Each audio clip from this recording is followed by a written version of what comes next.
नमस्कार दोस्तों, आपका बहुत बहुत स्वागत है न्यूज़ मेकर्स के इस नए एपिसोड में।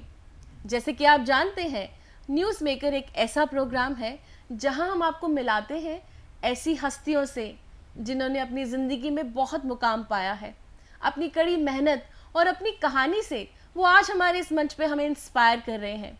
तो आइए देर नहीं लगाते और जानते हैं कि आज के जो हमारे बहुत ही प्यारी गेस्ट हैं वो कौन है। जी हाँ दोस्तों, आज हमारे साथ है चारू गुप्ता जी, जो कि बहुत ही विख्यात वास्तु कंसल्टेंट हैं और वो एक न्यूमरोलॉजिस्ट भी हैं। बहुत सारे लोगों को वो सिखा चुकी हैं ये विद्या, और दोस्तों बहुत सारी जिंदगियां भी बदल चुकी हैं। तो आज हमारे इस मंच पे हमारे साथ चारू गुप्ता, आइए मिलते हैं जल्दी से। आपका बहुत बहुत स्वागत है चारू मैम। थैंक यू सिमरन। आपको यहाँ मिलके मुझे तो बहुत अच्छा लग रहा है। आज आप कैसी हैं? मैं अच्छी हूँ, आपसे मिलकर और अच्छा लग रहा है। Thank you Charu ma'am. I would like to start with this very first question. जो मेरा सबसे पहला सवाल ये रहेगा, आप एक बहुत ही विख्यात न्यूमरोलॉजिस्ट है। सबसे पहले उसी से शुरू करते हैं। न्यूमरोलॉजी एक बहुत ही ज़्यादा डीप साइंस है। तो आज के ज़माने में बहुत लोग फाइनेंसिस को लेके बहुत परेशान हैं। आर्थिक स्थिति एक ऐसी चीज़ है कि हम सब कहीं ना कहीं उससे जूझ रहे हैं।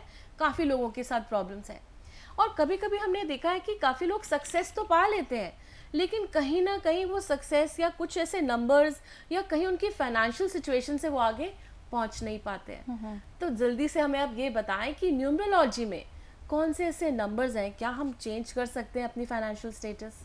सिमरन, आपको सबसे पहले डेट ऑफ बर्थ देखना है अपना, जिसमें आपको अपना मूलांक और भाग्यांक को देखना है।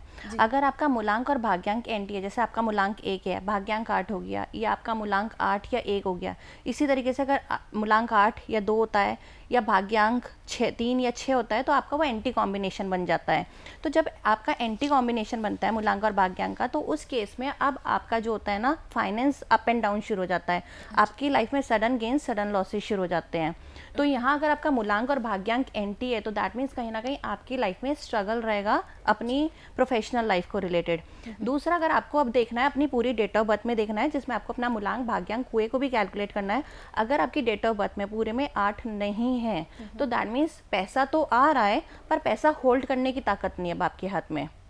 15 दिन के अंदर बैंक अकाउंट खाली हो जाता है ऐसे लोगों का, राइट? 8 ना हो जिसकी डेट ऑफ बर्थ में 8 नहीं होता है, या 8 की रिपीटिशन 2 से ज़्यादा यानी 3-4 बार भी आ रही है, तो भी उनके पास होल्डिंग पावर नहीं होती अपनी। तो दैट मीन्स 8 का होना बहुत ज़रूरी होता है आपकी डेट ऑफ बर्थ में। अब आप अपनी लाइफ में जैसे चाहते हो कि आपकी लाइफ में ऐसे कौन से नंबर हैं जो आपको फाइनेंस के लिए हेल्प करें, तो दैट मीन्स वो नंबर होते हैं आपकी लाइफ में 5 और 6 का प्रेजेंस होना। अब ज़रूरी तो नहीं वो आपकी डेट ऑफ बर्थ में होंगे 5 और 6, तो उनको किस तरीके से आप अपनी लाइफ में ला सकते हो नंबर 5 और 6 को, तो आप क्या कर सकते हो, नंबर 5 की रेमेडीज़ कर सकते हो। जैसे आप वेडनेसडे के दिन किन्नर को दान कर सकते हो, तो ये 5 को, बुध को स्ट्रॉन्ग करना होता है। शुक्र के लिए आप क्या कर सकते हो, फ्राइडे के दिन आप सफ़ेद चीज़ों का दान करोगे तो आपकी जो शुक्र है वो स्ट्रांग होता चलता है। तो वीनस क्या होता है, आपकी लाइफ में मटेरियल गेन्स को ऐड करता है। दूसरा, ये उन लोगों के लिए रेमेडी है जो लोग पैसा नहीं रोक पाते हैं। अब आप अपना अगर मैरिड हो, तो आपकी पार्टनर की डेट ऑफ बर्थ में देखो उनके पास 8 है या नहीं है। उनके पास 8 है तो उनके अकाउंट में आप बैंक में ट्रांसफ़र करो पैसा, तो आपका पैसा होल्ड हो जाएगा, नहीं तो आपका पैसा होल्ड नहीं हो पाएगा। तो यानी इन चीज़ों का, आप छोटी छोटी चीज़ों का ध्यान रखोगे ना, तो आप फाइनेंशियली इंप्रूव करना शुरू कर देते हो न्यूमरोलॉजी में। तो बड़ी अच्छी बात कही। और अभी मैंने नोटिस किया मेरे बर्थ डेट में 8 तो है, Okay. तो पैसा टिक जाएगा। हाँ, टिक जाएगा, और राइट। बहुत ही अच्छी, और आपने इतनी ऐसी बात बताई है कि दर्शकों के लिए ये बहुत होगा नोटिस करना, और जैसे आपने उपाय भी बताए हैं। लेकिन आप देख रहे हैं कि क्या ज़माना चल रहा है, रिलेशनशिप्स भी बहुत डिजास्टरस है, राइट। एक कपल, शादियां आजकल जुड़ी रहना तो एक तरह से एक डील ही हो गया है कि काफ़ी सुन रहे हैं डिवोर्स केसेस। नो, यहाँ पे भी रिश्तों को कैसे जोड़ के रखें? तो देखा जाए तो हम एस्ट्रोलॉजी के थ्रू जाते हैं, लेकिन न्यूमरोलॉजी कैसे प्ले करती है? क्या नंबर्स भी है हमारी रिलेशनशिप स्ट्रॉन्ग कर सकते हैं? देखो, जब आप न्यूमरोलॉजी के थ्रू जाते हैं ना, तो आप अपनी कंपैटिबिलिटी को चेक करते हैं। आप लिव इन रिलेशनशिप में जाते हो, 1-2 महीना रहते हो, फिर कहते हैं कंपैटिबिलिटी मैच नहीं हो रही, तो हम मूव ऑन कर जाते हैं। लेकिन न्यूमरोलॉजी के थ्रू आप अपनी कंपैटिबिलिटी को मैच करते हो। अगर आपको अपनी कंपैटिबिलिटी को मैच करना है ना, तो सबसे पहले फिर से आप अपना और अपने पार्टनर का मूलांक चेक करो। अगर आप 23 को बॉर्न हुए, तो दैट मीन्स 2 + 3 आपका 5 हो जाएगा मूलांक। अगर आपका पार्टनर 17 को बॉर्न हुआ है, तो 1 + 7 8। अब दोनों की कंपैटिबिलिटी को चेक करो, फ्रेंडली नंबर्स में आप जाओ या न्यूट्रल नंबर्स के साथ अपनी कंपैटिबिलिटी को मैच करो। है तो आपकी शादी टिक जाएगी। आपकी शादी को टिकने के लिए 5 और 6 का इंपॉर्टेंस होना बहुत ज़रूरी है आपकी मैरिड लाइफ में। अगर वहीं आपके डेट ऑफ बर्थ में 5 या फिर 6 है तो आप अपनी मैरिड लाइफ को निकाल के ले जाओगे। लेकिन अगर वही 5 की रिपीटिशन 3 बार हो चुकी है तो दैट मीन्स अब आपने अपना बैलेंस खो चुका है मैरिड लाइफ में, तो वहीं डिवोर्स और सेपरेशन के चांसेस स्ट्रॉन्ग कर देता है। दूसरा आपको क्या चेक करना है कि आपकी डेट ऑफ बर्थ में, जहाँ डेट ऑफ बर्थ में मैं बात करती हूँ तो मूलांक भाग्यांक कुएं की सबकी बात हम करते हैं, वहाँ 7 की रिपीटिशन तो 2 से ज़्यादा नहीं हो रही है। क्योंकि जब आपकी चार्ट में 7 की रिपीटिशन 2 से ज़्यादा बार होनी शुरू हो जाती है तो आपकी लाइफ में डिसअपॉइंटमेंट ज़्यादा बढ़ जाता है और धोखों की इंटेंसिटी उतनी ज़्यादा बढ़ जाती है। तो इसलिए धीरे धीरे आपकी जो मैरिज है ना वो डिवोर्स और सेपरेशन की तरफ चली जाती है। कभी सोचा ही नहीं था कि नंबर्स भी इतना इन्फ्लुएंस कर सकते हैं। और कैसे, इनके लिए क्या उपाय करें? इनके लिए अगर आपको रेमेडीज करनी है तो आपकी मैरिड लाइफ के लिए जो प्लैनेट रिस्पॉन्सिबल होता है वो वीनस रिस्पॉन्सिबल होता है। तो दैट मीन्स लेफ्ट हैंड का ये जो माउंट होता है वीनस माउंट, दिस इज शुक्र पर्वत। तो अगर आप यहाँ रोज इत्र डेली लगाएंगे तो आप अपनी मैरिड लाइफ को बेटर कर पाएंगे, क्योंकि यहाँ से शुक्र आपका एनहांस होना शुरू हो जाता है। तो दैट मीन्स आपकी मैरिड लाइफ में हेल्पफुल हो जाएगा। दूसरा, जो ऑलरेडी मैरिड हैं और बहुत ज़्यादा झगड़े चल रहे हैं उनकी मैरिड लाइफ में, तो वो क्या कर सकते हैं, फ्राइडे के दिन अपना वैभव लक्ष्मी का फास्ट कर सकते हैं, तो उनकी मैरिड लाइफ में थोड़ा सा बेटर हो जाएगा उससे। बहुत ही प्यारे और छोटे से उपाय आप दे रहे हैं कि बहुत ही अचूक उपाय है। मैं ये सोचती हूँ कि दर्शकों आप देख रहे होंगे कि अगर आप हाथ में इत्र लगा ले, बहुत ही सिंपल काम है। लेकिन इत्र वो रोज इत्र ही होना चाहिए, परफ्यूम नहीं होना चाहिए। तो दैट मीन्स वो ऑथेंटिक इत्र ही होना चाहिए आपका। बहुत बढ़िया। तो यहाँ पे आप देख रहे हैं कि ये छोटे उपाय अगर आप कर लें तो किस तरह से आप अपनी ज़िंदगी को बदल सकते हैं, अपने रिलेशनशिप्स को सिक्योर कर सकते हैं। अब बात आती है, मेरे मन में ये सवाल आता है कि जैसे मेरे नाम मेरी पहचान है, मेरे नाम से लोग मुझे जानते हैं, लेकिन मैंने काफ़ी बार ये देखा है कि कईयों के नाम को भी लेके लोग कहते हैं कि अरे ये नाम बहुत पॉजिटिव नहीं है, इस नाम की वजह से कुछ आप या तो कोई एक और अक्षर ऐड कर ले या कुछ चेंजेस करें तो आपकी लाइफ चेंज हो जाएगी। अब नाम में जो हमारी इस पहचान में भी क्यों ऐसा होता है कि कहीं ना कहीं हमारी ज़िंदगी हिली हुई होती है?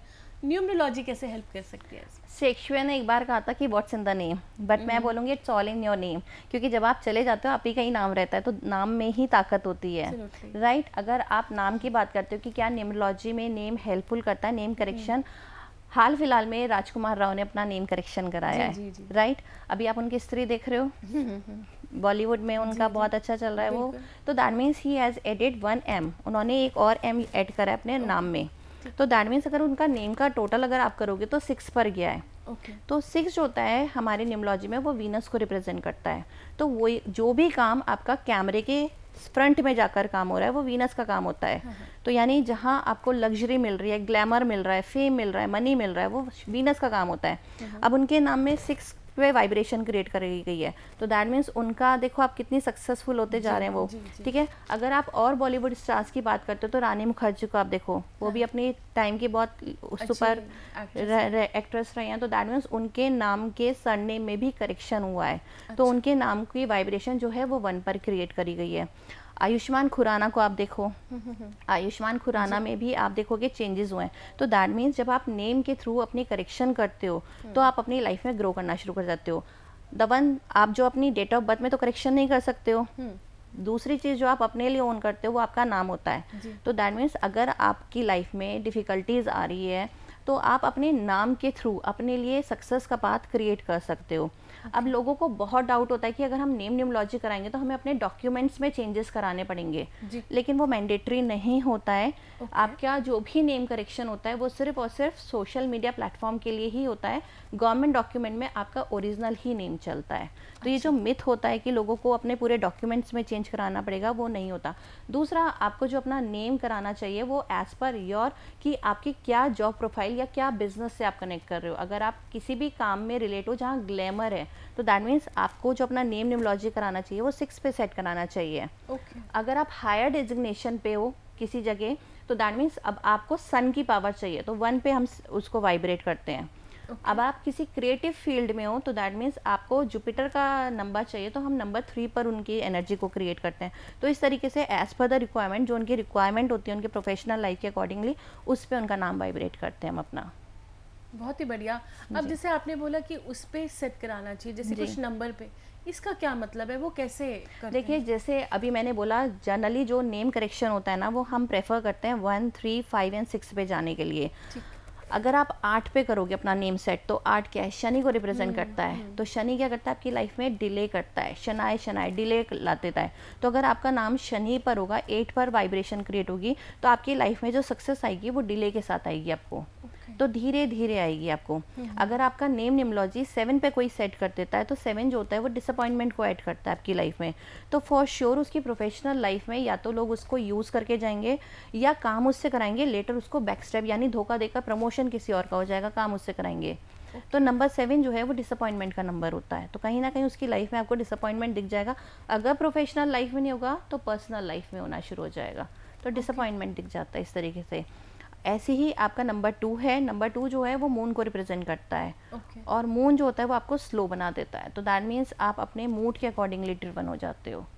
बहुत ही बढ़िया। जी। मतलब मुझे ऐसा लगता है कि हमें बहुत सारे एपिसोड्स करने पड़ेंगे आपके साथ, क्योंकि इतनी ज़्यादा इस विद्या की नॉलेज है। आप कितना अच्छे से हमें बता रहे हैं।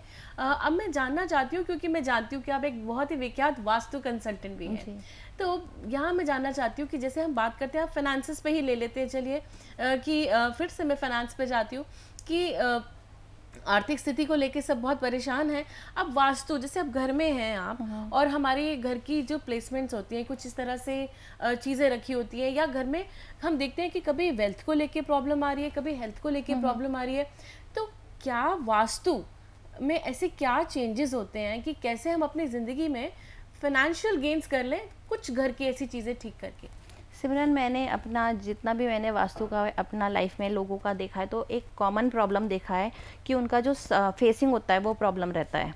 तो अगर आपका साउथ वेस्ट फेसिंग है, तो आपने एक कहावत सुनी होगी, आमदनी अठन्नी खर्चा रुपया। करेक्ट। ठीक है ना। तो अगर आपकी साउथ वेस्ट फेसिंग है, तो यानी आप कमा 1 लाख रहे हो, खर्चा 2 लाख का खड़ा है आपका, तो कहाँ से आप फाइनेंशियल कर जाओगे अपनी पूरी स्थिति को, नहीं कर पाओगे। दूसरा क्या होता है, अब आपका यही अगर नॉर्थ ईस्ट में रिडक्शन आ जाता है, यानी कट जाता है आपसे हिस्सा, तो नॉर्थ ईस्ट का जो रिडक्शन होता है ना, आपको ताकत देता है बैंकरप्ट के लिए, बैंकरप्सी फाइल हो जाती है आप लोगों की।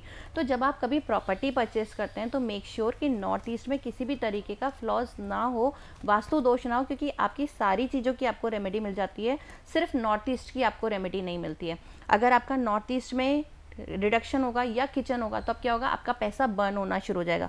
अगर नॉर्थ ईस्ट में किचन होता है, अब बर्न ऐसा थोड़ी ना होगा कि वो जल रहा है, बर्न कैसा होगा, यानी आपका डॉक्टर के पास आना जाना लगा रहेगा, यानी पैसा तो आप कमा रहे हो, लेकिन खर्च कहाँ हो रहा है, डॉक्टरों के पास जाकर खर्च हो रहा है। तो आपको लगता है वो पैसा ग्रो करेगा आपका घर में? आपने हेल्थ की भी बात करी है, तो हेल्थ में भी प्रॉब्लम रहेगी, क्योंकि कहीं ना कहीं वो पैसा कहाँ जाएगा, अब डॉक्टरों के पास जाएगा। तो यानी जब आप घर परचेस करते हो, तो हमेशा जैसे आप डॉक्टर के पास जाते हो और डॉक्टर आपकी नस देखकर चेक करता है आपकी बीमारी, तो आपके जो घर की जो नस है वो है आपका नॉर्थ ईस्ट, सेंटर और साउथ वेस्ट। यानी अगर यहाँ किसी भी तरीके का आपका वास्तु दोष होगा, टॉयलेट होगा, किचन होगा, ज़्यादातर लोगों के स्टेयरकेस भी होते हैं, तो वही आपकी फाइनेंशियल उसको ड्रेन आउट कर जाता है। तो इस चक्कर में आपको क्या होता है, आपको लॉसेज होने शुरू हो जाते हैं। तो अगर आपका साउथ वेस्ट का फेसिंग है, तो इसकी एक रेमेडी मैं आपको बता देती हूँ। आप अपने मेन डोर पर पंचमुखी हनुमान जी का प्लेसमेंट कर सकते हैं। तो इससे जो आपका पैसा जो बाहर जाता है, तो वो वहाँ पर पंचमुखी हनुमान जी जब आप प्लेस करते हो तो उसकी रेमेडी हो जाती है। लेकिन एक बात को आपको नोट करना है कि पंचमुखी हनुमान जी आप बैठा रहे हो, वो आपके दरबार नहीं है। तो दैट मीन्स जब आप पंचमुखी हनुमान जी को दरवाजे पे प्लेस करोगे, तो आपको डेली वहाँ पूजा करनी है। ओके। राइट। तो ये आपका रेमेडी रहेगी साउथ वेस्ट की, जिनकी फेसिंग रहती है। बहुत ही बढ़िया। मुझे तो ये छोटे छोटे उपाय डेफिनेटली इनको करने के बाद अगर हम अपनी लाइफ को चेंज कर सकते हैं, तो दे आर सो बेनिफिशियल। अब बात फिर से मैं आती हूँ, फिर घूम फिर के बात आ जाती है रिलेशनशिप में, बिकॉज ये बहुत ज़्यादा ऐसे सवाल है कि मुझसे काफ़ी लोग कहते हैं कि आप ज़रूर पूछिएगा जब भी मेरे पास कोई विख्यात एस्ट्रोलॉजर या न्यूमरोलॉजिस्ट आते हैं। तो यहाँ पे वास्तु को लेकर अगर मैं बात करूँ, तो एक छत के नीचे कपल रह रहा है, लेकिन यही है कि दोनों का मुंह उधर उधर हो रखा है, उनमें नहीं बन रही, लेकिन हाँ वो एक रिलेशनशिप में जुड़े हुए हैं। अब ये घर में भी ऐसी कंडीशंस होती है, जैसे आपने बताया कि किस तरह से फाइनेंशियल और हेल्थ तो डिस्टर्ब होता है, रिश्तों पे भी काफ़ी वास्तु का अफेक्ट रहता होगा। अब अगर ऐसे रिश्ते हैं उनको कैसे मजबूत करें, कुछ ऐसे चेंजेस लाएं? हाँ, पहली बात तो आपको ये देखना, अगर आपके लाइफ में डिफरेंसेस, मैरिड लाइफ में बहुत ज़्यादा डिफरेंसेस हैं, तो अब आपको क्या करना है, अपना चेक करना है कि आपकी बेडरूम की प्लेसमेंट कहाँ है। अगर आपका टूरिंग जॉब है तो वहाँ पर अगर आपका नॉर्थ वेस्ट में बेडरूम होगा तो कहीं ना कहीं अब आपका बेटर तो हो जाएगा, क्योंकि प्रोफेशनल लाइफ में आप ग्रो कर जाओगे, बट आपका जब टूर भर जाएगा तो आपकी पर्सनल लाइफ तो डिस्टर्ब हो जाएगी ना।